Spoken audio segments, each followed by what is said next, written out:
à nous de montrer à notre jeunesse qu'elle peut travailler ici, qu'elle peut vivre ici et faire carrière ici. Ça passe par les métiers traditionnels qui ont évolué, parce que les bâtiments il y a 20 ans et les bâtiments aujourd'hui, c'est plus du tout la même chose. Les conditions de travail changent, les méthodes de travail changent. Donc c'était déjà un premier axe à développer. Et tous ces métiers nouveaux, les énergies renouvelables, les conceptions écologiques, donc il y a un tas de nouveaux métiers qui arrivent et on se doit de former notre jeunesse pour qu'elle puisse travailler ici. Il y a cet éternel problème d'adéquation entre l'offre, d'inadéquation plus précisément entre l'offre et la demande. Donc, lorsque nous avons la prétention de faire découvrir ces métiers au public le plus large, c'est parce que nous avons le sentiment qu'il faut faire venir à nous des gens qui ne seraient peut-être pas venus en fonction de préjugés ou d'idées préconçues qui ne sont plus de mise aujourd'hui.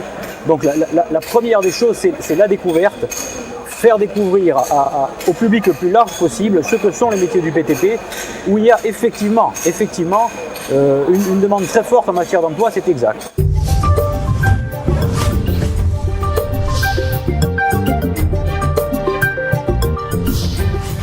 Les métiers du bâtiment, comme tous les métiers, évoluent dans son évolution.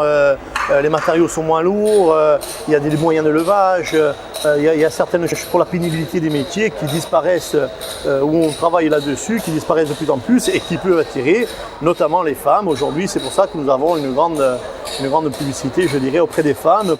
C'est qu'il y a effectivement énormément de femmes qui sont aujourd'hui au chômage. Donc la profession souffre aussi d'un déficit d'image, qui est en train de se résorber maintenant avec toutes les actions qui sont menées sur le département. Mais c'est vrai que peu de jeunes actuellement, et même s'ils y viennent aujourd'hui, se destinaient au métier du bâtiment. Donc on a effectivement ce déficit d'image et on a aussi ce besoin important de main-d'œuvre qualifiée dans le bâtiment. Au départ, j'ai dû mettre un peu les points sur la table en disant je veux travailler. Voilà, moi je veux me manger dans l'assiette le soir. J'ai besoin de gagner mon pain de tous les jours, je veux travailler. Vous ne proposez que du BTP, donnez-moi du BTP. Et c'est un défi. Est-ce qu'il y a eu des moments de discrimination? Des moments de discrimination en Corse, beaucoup moins que sur le continent. Je félicite vraiment, beaucoup moins que sur le continent. L'accueil en général ça a été surprenant, on a été un petit peu surpris. C'est quelque chose quand même qui ne s'est jamais vu pour l'instant. Donc il faut un petit peu le temps que ça se fasse dans les mœurs, savoir que ça existe, qu'il y a des femmes qui ça intéresse, qui sont passionnées, qui aiment la terre, qui aiment la date extérieure, qui aiment la mécanique. Le souci, ça n'a pas été forcément l'acceptation. Le souci, ça a été, on va prendre quelqu'un qu'on ne peut pas mettre dans un statut d'apprenti, qui a encore besoin d'être formé. Et où est-ce qu'on va trouver les moyens financiers pour justement poursuivre cette formation et vraiment intégrer cette personne-là dans l'entreprise pour qu'elle soit opérationnelle.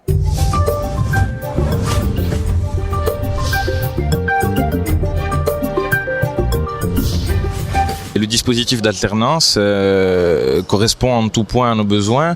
Disposer à apprendre, c'est quand même un point très important dans nos secteurs d'activité. Je pense aussi que du point de vue de l'étudiant, c'est très intéressant, ne serait-ce que financièrement, pour financer des études, ce qui fait que l'étudiant est vraiment impliqué dans son travail. D'abord, je suis sorti de ma troisième, puis j'avais le niveau pour aller en seconde générale. Et puis j'ai préféré aller travailler parce que je préférais créer des choses.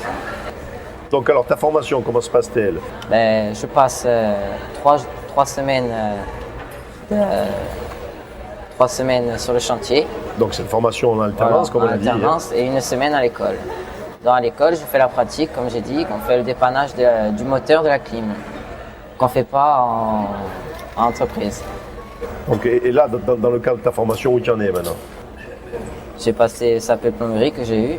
Donc en plomberie, maintenant, par exemple, si je suis avec mon père, il va me dire faire ça, je peux y aller seul, je prends mes responsabilités moi-même.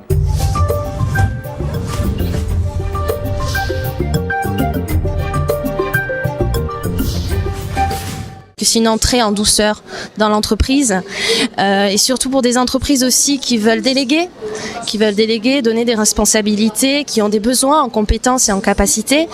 Donc ces formes de contrat, ça leur permet d'avoir et l'appui des facs des licences, des CFA, donc des professeurs qui sont là en cas de besoin, et en même temps d'avoir de la compétence via l'étudiant, progressivement, petit à petit, et ça permet aussi donc à l'entreprise de former, c'est de la formation action. Et pour l'étudiant, d'avoir aussi progressivement conscience de ce que c'est qu'une entreprise, comment elle fonctionne, et d'avoir acquérir aussi progressivement de l'expérience professionnelle. Eh bien, on va chercher des personnes qui aujourd'hui n'ont aucune idée qu'elles vont devenir un jour un artisan ou un travailleur, travailleuse d'une entreprise du bâtiment. Et on essaie de les sensibiliser, de leur expliquer que c'est quelque chose qui peut être utile, fait et sans aucun problème, à condition d'acquérir les compétences, ce que l'on peut faire dans n'importe quel centre de formation, que ce soit l'AFPA ou ailleurs. Moi, je voulais faire un métier dans le bâtiment. Et dans le bâtiment, le premier échelon, c'est manœuvre. Voilà. Donc, on commence manœuvre pour ensuite pouvoir recommencer à réévoluer et remonter l'échelle et pouvoir atterrir à quelque chose de plus intéressant. Moi, en termes de cette formation, c'est de pouvoir dire un jour « je sais ». Tout simplement. Parce que, comme tout le monde, quand on commence dans un métier, c'est quand on passe le permis voiture, beaucoup disent « je sais conduire, je sais faire ceci, je sais faire cela ». Je pense qu'il faut quand même un minimum d'expérience et j'espère un jour, quand j'aurai peut-être 35-40 ans, dire « moi, je sais faire, je suis conducteur d'engin et ce travail que vous me demandez, je saurai l'accomplir du début à la fin sans aucun reproche ». Combien de temps on va prendre cette formation? 2 ans ou 3 ans, ça dépend de l'examen qu'on passe au début du CAP. Et donc, à la fin de cette formation, qu'est-ce que tu auras comme diplôme? À la fin de cette formation, j'aurai le CAP et climatisation. CAP climatisation. Donc, et après, tu comptes t'arrêter là ou faire autre chose? Après, je verrai, normalement, j'essaierai de faire le chauffagiste pour avoir tous mes diplômes. Et puis après, grandir et puis être peut-être moi patron un jour.